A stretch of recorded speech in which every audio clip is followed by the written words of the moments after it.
Halo, selamat siang Tribuners. Apa kabar Anda pada siang hari ini? Dan senang sekali, saya Noris Tera Pawestri kembali menyapa Tribuners. Dimanapun Tribuners berada, semoga tetap dalam keadaan sehat selalu.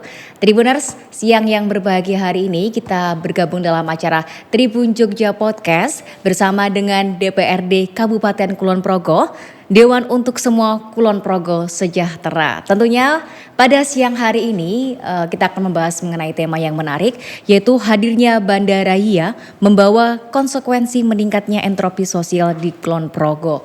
Tentunya untuk membahas tema pada siang hari ini sudah hadir bersama kita narasumber utama kita, Sekretaris Komisi 1 DPRD Kabupaten Kulon Progo, Bapak Mariono. Selamat siang Pak Mariono. Selamat siang. Apa kabar Pak? Wah, sehat selalu. Alhamdulillah, tetap semangat ya Pak ya. Iya, semangat. Oke, ini tema kita. Sudah ada bandara baru di Kulon Progo, jadi kan semangat kita semuanya. Oke, nah ini tema kita juga menarik nih Pak ya, hadirnya Bandara Hia membawa konsekuensi meningkatnya entropi sosial di Kulon Progo. Mungkin sebelum lebih jauh kita membahas terkait dengan konsekuensi meningkatnya entropi, mungkin boleh dijelaskan dulu Pak kepada Tribuners, entropi sosial itu yang seperti apa? Silakan Pak Mariono. Ya, terima kasih Mbak Noris ya, dan Tribun Jogja. Selamat siang untuk semua. Ya, sebelumnya saya ingin menyampaikan apa sebenarnya entropi sosial. Kayaknya kok asing amat ya. Iya. Jadi entropi sosial adalah sebuah pandangan paradigma sosiologi ya, yang diambil ataupun bersumber dari sebuah hukum termodinamika 2, yaitu entropi. Di dalam hukum termodinamika 2 itu disebutkan bahwa ketidakteraturan itu dalam sebuah sistem itu akan meningkatkan sebuah entropi. Kalau dikaitkan dengan entropi sosial, ini pendapat seorang sosiolog dari university namanya SUNY ya, dari State University New York, bernama di Kenneth di Bailey. Tahun 1990 beliau menyampaikan teorinya bahwa ketidakteraturan sistem di sebuah sosial itu akan meningkatkan, memicu sebuah sistem sosial itu sendiri. Ketidakteraturan itu oleh beliau Kenneth D. Bailey disebut entropi sosial. Dengan bahasa sederhana ya gejolak sosial. Gejolak sosial. Oke. Nah, sebenarnya apa saja sih Pak yang mempengaruhi gejolak sosial itu Pak? Ya, gejolak sosial, perilaku yang ada di sosial ini sangat heterogen. Tentunya heterogenitas sosial, heterogenitas masyarakat dengan berbagai latar belakang heterogen ya, budaya, suku, pemikiran, kemudian faktor ekonomi, pendidikan dan sebagainya kan menjadi heterogen. Nah, di situ semakin heterogen, maka keteraturan di dalam sebuah tata nilai sosial itu akan garis lurus lah. Dengan adanya heterogenitas maka akan memacu sebuah entropi sosial. Itu faktor-faktornya ya tentunya perilaku masyarakat itu sendiri yang masyarakat sendiri dari berbagai latar belakang heterogen begitu. Gejolak sosial atau tadi entropi sosial sendiri itu Pak, itu apakah bisa diukur Pak? Tentunya secara matematis, angka, eksak itu nonsen, tidak bisa diukur ya. Tetapi diukur oleh sebuah rasa, komunitas masyarakat yang ada di lingkungan masyarakat itu sendiri. Dalam hal ini adalah sesuai dengan tema masyarakat Kulon Progo hadir bandaranya akan meningkatkan sebuah entropi sosial. Ya, yang merasakan, yang bisa mengukur tentunya adalah masyarakat itu sendiri. Bagaimana sebenarnya sekarang ini kondisi kini dan yang akan datang itu dengan adanya bandaranya, apakah ada perbedaan, apakah tambah panas, apakah tambah hot, apakah dan sebagainya kan begitu. Jadi ukurannya adalah bagaimana masyarakat merasakan kondusivitas tentang yang ada di lingkungannya. Oke, kalau menurut Pak Mariono sendiri Pak, masyarakat khususnya di Kulon Progo sendiri ini bagaimana Pak merasakan dengan adanya kondisi bandara ya untuk sekarang ini Pak? Ya, saya pikir bahwa Kulon Progo masa lalu dengan masa kini ya. Kulon Progo masa lalu tentunya kita semua tahu dan Mbak Noris tahu bahwa dulu ini masyarakat Kulon Progo ini menjadi sebuah masyarakat yang termarginal, terpinggirkan. Bahkan dulu maaf ya, tahun 80-an itu ada sebutan Desprok. Ya, Desprok Kulon Progo ya. Kulon Progo, ya. Jadi menyandang sebuah sebutan yang tidak enjoy lah. Lah, kemudian ada sebuah bandara di mana bandara kita adalah sebuah bandara yang kelasnya saja adalah bandara terbesar nomor 2 setelah Suta. Bahkan fasilitasnya lebih unggul daripada Suta. Dengan demikian tentunya bandara kita yang tingkatnya adalah bandara internasional yang di situ kalau nanti ke depan sudah normal, dalam satu hari ini ada 3.000 penumpang minimal Mbak Yoris. Bisa Anda bayangkan penumpang yang hadir tentunya para wisatawan dan sebagainya, para tamu-tamu ini bukan saja dari sebuah domestik yang ada di kawasan Nusantara, tetapi juga dari luar ya, dari luar yang di situ kita tahu budaya luar, budaya barat sangat jauh dengan budaya Kulon Progo. Ya, Kulon Progo kalau ditanya apakah apa ya dirasa begitu kira-kira bagaimana? Ya semacam maaf ini bahasanya seperti shock culture. Ada sebuah kejutan bagi kami dan masyarakat kami ke depan. Begitu Mbak. Oke, kalau melihat ini apakah masyarakat sudah siap untuk menghadapi entropi sosial ini Pak? Siap tidak siap, kalau ditanya sudah siap belum siap, tetapi siap tidak siap kita harus siap. Oleh karenanya ya bagaimana semua yang ada di Kulon Progo, semua stakeholder lah ya, bukan hanya dari kami yang ada di Dewan dari wakil, tapi semua stakeholder ini harus bagaimana mempersiapkan masyarakat Kulon Progo untuk siap, walaupun sebenarnya belum siap. Ya. Seperti apa itu Pak upayanya untuk mempersiapkan masyarakat Kulon Progo bersama dengan stakeholder ini Pak? Ya, jadi ini terus saja kita galang, terus saja kita pikirkan ada sebuah aksi yang tidak boleh hanya pada sebuah tataran retorika. Artinya kita hanya bicara-bicara, tapi harus ada aksi yang nyata Mbak. Bagaimana masyarakat Kulon Progo supaya dia bisa menerima hadirnya ia itu dengan segala konsekuensinya. Ya. Seperti apa? Begini, kebetulan kami ada di Pansus Pendidikan Karakter. Sekarang ini sedang digodok ya. Kemudian NA-nya sudah selesai dari akademisi. Kemudian Pansus sudah dibentuk dan sudah mulai bekerja. Ini adalah sebuah upaya bagaimana fungsi Dewan,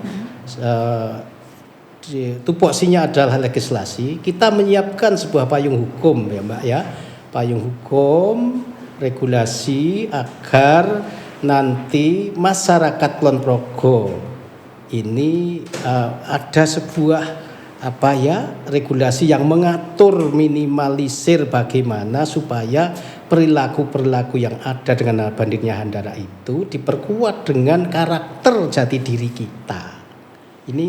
Ini bukan semacam pidato, tapi ini sudah action Mbak, sudah sampai ke tataran menyiapkan sebuah perda. Ya.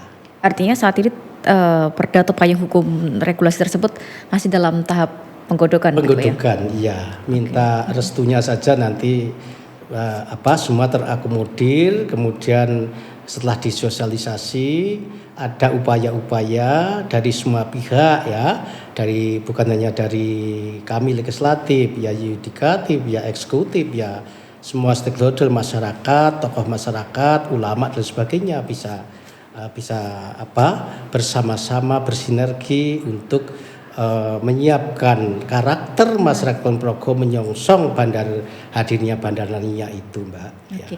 Kalau sejauh ini apakah sudah ada pendampingan ataupun sosialisasi untuk masyarakat untuk menghadapi adanya entropi sosial ini? Apakah ada sosialisasi?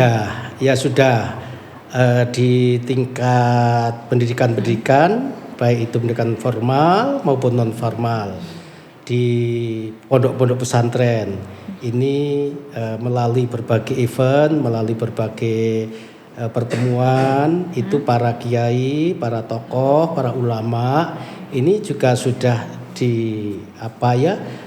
diajak bersama-sama agar sebagai tokoh itu paling tidak bisa memberikan sebuah edukasi kepada masyarakat dalam hal ini kalau kiai ya kepada santrinya ya kan begitu, Mbak. Sudah mulai. Ini sudah mulai karena memang sudah kita rasakan, Mbak. Sudah kita rasakan. Seperti apa, Pak? Oh iya, ini tentunya Mbak Noris pernah ya mendengar ya. Baru-baru ini kan ada sebuah ekspos media, ada buka-bukaan ya sepertinya. Ada buka-bukaan di situ di Bandarania. Artinya itu juga bagian warning bagi kita semua.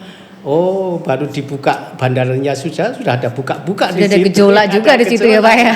Iya begitu, Mbak. Ya. Artinya bagaimana, Pak, untuk meminimalisir dampak ketidakteraturan atau gejolak sosial sendiri? Entropi sosial yang akan timbul ini tidak bisa dibendung, Mbak ya. Karena memang itu hukum alam. Hukum alam itu ya seperti hukum termodinamika 2 itu, ini kan hukum alam. Kalau bahasanya ya sunatullah begitulah. Kalau ada duduk ya pasti akan hujan gitu. Ya memang kita ini sudah berusaha bagaimana membendungnya ya, kiat-kiat kemudian ya harus betul-betul ada politik will, bukan hanya sekedar basa-basi begitu. Oke. Nah, kalau dengan hadirnya Bandaraya ini, Pak, ataupun kendala mungkin yang dirasakan sejauh ini seperti apa, Pak, kendalanya, Pak? Kalau kendala ya masih kita rasakan dari sisi misalnya jalan, akses jalan ya kan, kita masih merasakan karena sekarang setelah situasi normal ini tentunya para pengguna Bandaranya semakin meningkat, tetapi akses jalan ini juga kita merasakan sebagai wakil rakyat. Ini perlu terus-menerus bagaimana supaya konektor jalan yang menghubungkan agar ke bandara itu bisa lancar tanpa hambatan. Ini merupakan bagian pemikiran tersendiri. Ya, ini merupakan sebuah kendala. Kalau dari sosial kembali ke permasalahan, kendala yang ada di masyarakat kita ini memang semula ini agak terlambat sosialisasi tentang upaya bagaimana supaya hadirnya bandara tidak menjadi sebuah shock culture. Karena memang semula agak tidak percaya apakah benar ya Kulon Progo akan ada bandara. Tetapi ternyata sekarang sudah benar-benar terjadi. Ya ini keterlambatan itu tentunya ya lebih baik kita beraktif kita itu lebih baik melakukan sesuatu daripada kalau sudah terlambat kemudian kita diam begitu. Lebih baik disikapi. Ya betul, Pak, ya? Lebih baik disikapi. Oke, baik, satu pertanyaan terakhir nih Pak. Mungkin harapan atau cita-cita ke depan dengan hadirnya Bandaraya ini seperti apa ini Pak? Tentu begini Mbak, dari beberapa kejadian masa lalu jangan sampai ini akan terulang. Sebagai contoh, dulu masyarakat Jakarta dengan penduduknya kota Betawi ini tahun 70-an sampai 80-an masyarakat Betawi juga masih eksis di situ ya. Kemudian setelah Jakarta menjadi kota metropolitan, kemudian bandaranya bandara internasional, di situ penduduk asli Betawi terpinggirkan. Ini kami di legislatif ini berusaha bagaimana agar hadirnya Bandara Nia dan ke depan Kulon Progo menjadi sebuah kota metropolitan, ini jangan sampai masyarakat Kulon Progo, penduduk asli Kulon Progo terpinggirkan. Jadi upaya-upaya payung hukum tentang hak tanah, tentang peralihan tanah ini harus kita pikirkan supaya apa? Jangan sampai sekarang ini ternina bubukkan, dengan bahasanya menjual tanah berapapun dibeli kalau memang ada orang jual. Nah, ini menjadi ancaman tersendiri bagi warga Kulon Progo. Bisa jadi 10 tahun atau 20 tahun yang akan datang seperti kami sudah tidak ada. Ini yang menjadi pemikiran. Begitu. Oke, baik, terima kasih sekali Pak Mariono sudah bergabung dengan podcast Tribun Jogja. Menarik sekali ya Pak pembicaraan kita pada siang hari ini, dan terima kasih juga untuk Tribuners yang telah menyaksikan live streaming pada siang hari ini. Saya Noristira Pawestri beserta dengan Pak Mariono yang hadir pada siang hari ini mohon pamit undur diri. Selamat siang dan sampai jumpa. Dewan untuk semua, Kulon Progo sejahtera.